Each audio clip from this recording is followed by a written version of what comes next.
All right, welcome in. I'm the Kodiak, and today I am bringing you 5 of the best running back targets for the Broncos in the 2025 NFL Draft, which is now 2 months and 3 weeks away. So yeah, it'll be pretty cool to see what ends up unfolding. I just want to say a couple things. First of all, leave a like if you enjoy, subscribe if you're not already. My comment question of the day. So remember, leave your thoughts in the comment section down below. What are your thoughts on signing Najee Harris and/or Nick Chubb? I got to tell you one thing. Najee, I'd be a little more fine with, but the idea of signing Nick Chubb just makes me want to throw up. So let me know your thoughts in the comment section down below. Follow me on Twitter if you like what I have to say in here at Kodiak Broncos.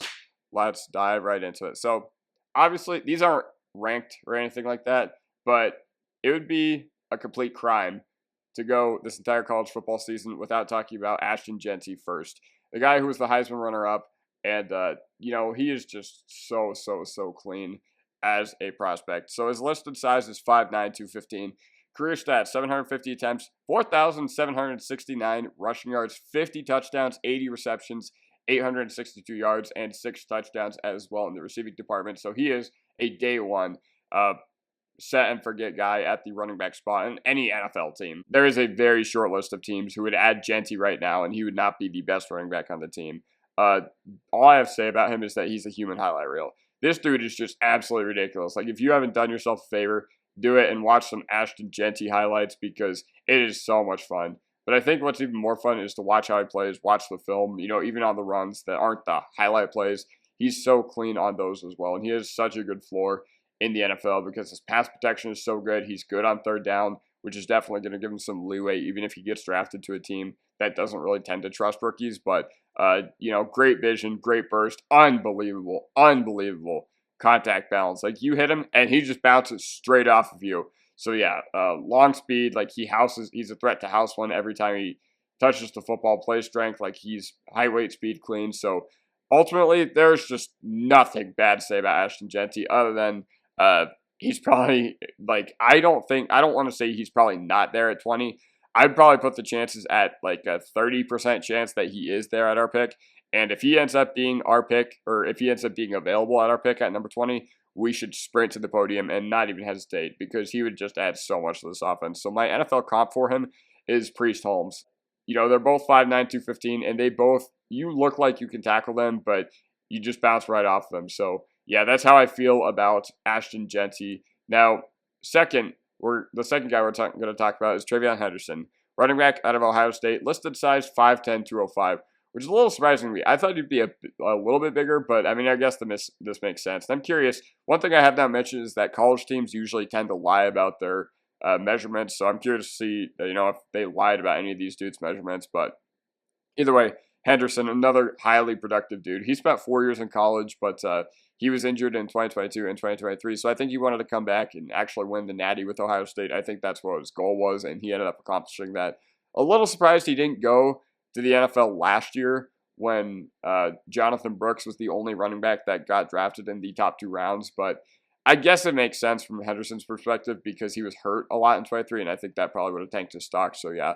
But regardless, career stats, 590 attempts, 3,761 yards, 42 touchdowns, 77 receptions, 853 yards, and 6 touchdowns as well in the receiving department. So I think Henderson legit is the best 0 to 60 yard, probably has the fastest 0 to 60 time in this entire class, and that includes literally every single position.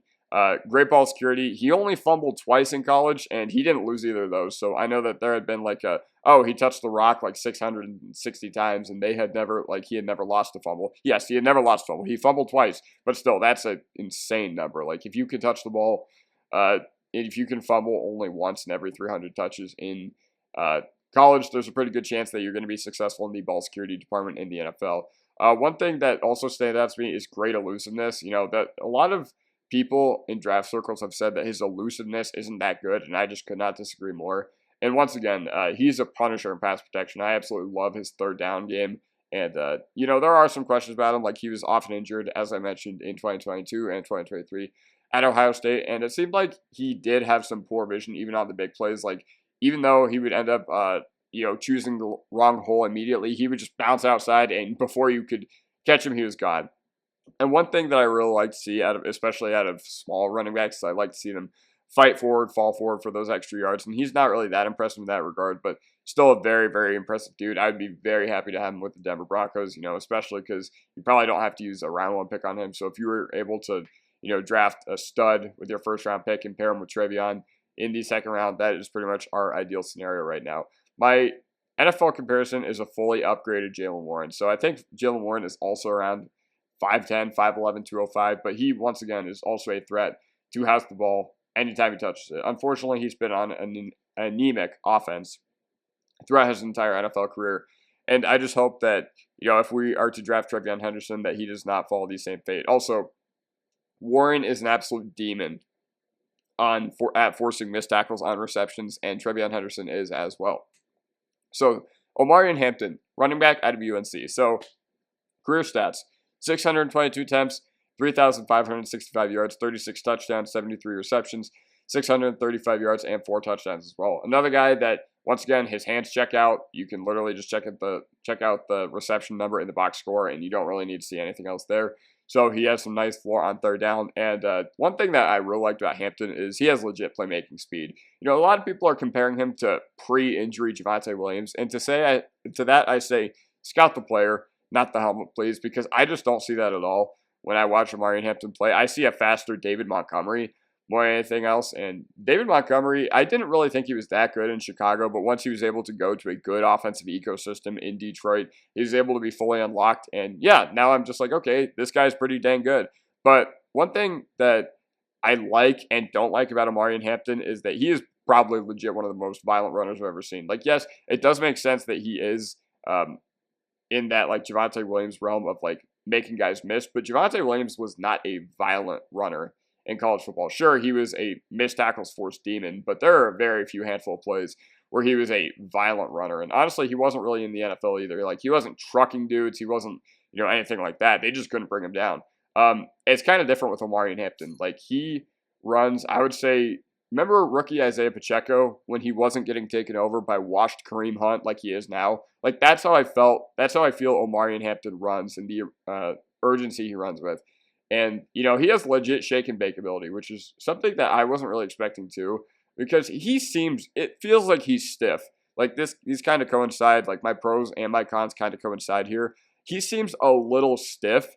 Like, it doesn't make sense to me. He seems stiff, but yet he makes a bunch of dudes miss. I don't know how that works, but hey, props to him for making it work as well.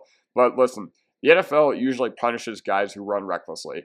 And once again, there's a difference between making dudes miss, and there's a difference between, how do I put this? NFL defenses are not going to be as forgiving when you are running at them like Marshawn Lynch did in his prime. So yeah, that's how I feel about Omarion Hampton. Now, he is currently being mocked as, a late first, early second round guy. So we're probably not going to see him, and even if we do, we're probably going to have to reach for him a little bit. Once again, another guy who would be a nice fit with the Broncos, and he has 6 foot. He's 6 foot 220, so he does have lead back size as well. All right, I just realized in the middle of making this video that I completely screwed up Kaleb Johnson's career receiving stats. So yeah, regardless, Kaleb Johnson. Let's talk about him. So his listed size is 5. His career stats are 590 attempts, 3,761 yards, 42 touchdowns, 29 receptions, 240 yards, and 6 touchdowns as well in the receiving department. So with Kaleb Johnson, he offers a very, very unique size and speed combo. Like, I haven't seen a dude this big run this fast since legitimately Saquon. And I know that that's a really high bar to clear, and I don't want to compare Kaleb Johnson to Saquon because that's an unfair expectation to put on him. But if you're just looking at, like, speed and raw speed and just, his unique running style, I see a lot of that in his game as well. Because Kaleb Johnson, he's another one of those runners that he's not violent. Like, he is not a violent runner. He just absorbs the contact with his body, and he's able to stay up. I don't really understand how it works for him, but kudos to you for making it work, Kaleb Johnson, much like Ashton Jeanty. And he has the perfect blend of decisiveness and patience as well. I think he's a very decisive power runner, but when he needs to, like, wait for that hole to open up, he can do that, and that is something that we really missed with our running backs last year. So he'd be a very good fit for us in that regard. So there are a lot of questions as to his third down game. Like, I know a lot of people have said that he's, like, not a refined blocker, and I haven't really watched him on, any of his blocking stuff, so I don't really know if that's true. That's not. If you've seen him block, let me know your thoughts in the comment section down below. And with 29 receptions, 240 yards, it's not a legit question, or it's not an illegitimate question to see how he will fare on third down in the NFL. And, a lot of people have questions about his elusiveness. A lot of people are saying that he wasn't good against, like, actually good teams. It wasn't until Ohio State pulled all their starters and they were playing their third stringers until Kaleb Johnson was really able to go ham against them. But listen, if you put him in an NFL offense, if you put him behind an NFL offensive line, you put him behind the Broncos offensive line, which I don't think it was that great in the run game, but was one of the best pass blocking lines. So if we were to get a runner like Kaleb Johnson, we could finally see how good of a run blocking line we truly have when we have guys that aren't running like they're blind. Like Stevie Wonder had legitimately better vision than our running backs last year. I think he would add something to our offense that's akin to a fast James Conner. So if you remember James Conner, he was around 6'1", 230, I think, coming out. And, being a bigger guy, the fact that he's able to sustain his success throughout the NFL, despite the fact that he's an older running back and he's still highly productive, like, I think a lot of those traits are shared with Kaleb Johnson. And ultimately, I think, we have questions about the third down game in the NFL, but he would just add so much to this team. Like, he would just add so much to the Denver Broncos with his size speed combo. And I think that he'd be a great fit for us as well. So the fifth one, Dylan Sampson. So his listed at 5'11", 201. I don't know why. I thought he'd be a little bit smaller than 5'11", but oh well. Let's talk about that later. Career stats, 422 attempts, 2,492 yards, 35 touchdowns, 40 receptions, 342 yards, and 1 touchdown as well. And, okay, my thing is, I thought Dylan Sampson would be faster and be able to hit the home run a lot better based on what I heard about him. Like, listen, he has legit track speed, and anytime you get him within the 30, 40-yard line and he is able to hit a breakaway, he is gone. Like, there is no catching him. No question about it whatsoever. But my main thing, why I really like his game, and this is one thing that I really liked about Achane when Achane was coming out in 2023, I really like the undersized running backs who can fight for extra yards, can fight through contact, and pick up those tough first downs because our short yardage game was laughable last year. And I think, we're going to need a running back with that in their repertoire so that we're not caught in 2nd and 1 again and we can't figure out how to get it done. Even if, it means fighting for that extra yard on the first down, even if it means fighting for an extra yard on a 4th down, whatever. So my thing is he a true breakaway threat? Because his longest run was 56 yards this year, and all the other running backs listed on here have a higher breakaway run rate than Dylan Sampson, or have a longer breakaway run than Dylan Sampson did. So I don't really think he's a true breakaway threat, but, if you're relying on your running back to score from 60, 70 yards out, that's not really successful offense, in my opinion. He's a developmental blocking project, and is he a lead back? I mean, I don't think so. Like, the size kind of indicates that he's more of a complementary piece. He's more of a Sonic as opposed to a Knuckles where, you have your bruiser or whatever. But my NFL comparison is James Cook. James Cook is somebody who I had a lot of questions about in college. I didn't think he was that good of a runner, to be completely honest, because Georgia never gave him more than 12 carries in the season. Granted, I feel much better about Sampson as a runner than I did about Cook, but I see a lot of similarities within their games as well. So Dylan Sampson, SEC Offensive Player of the Year, well-deserved, completely threw up the SEC. It was a big reason why Tennessee was so good this year. And yeah, outside of the top 4, like, this one's definitely my favorite running back. I know there's guys like Duden and, there's a bunch of other dudes that have gotten some steam like Devin Neal and all that, but Dylan Sampson's my favorite one. So yeah, that does it for me. Let me know what you think in the comment section down below, and I'll see you guys next time. Peace.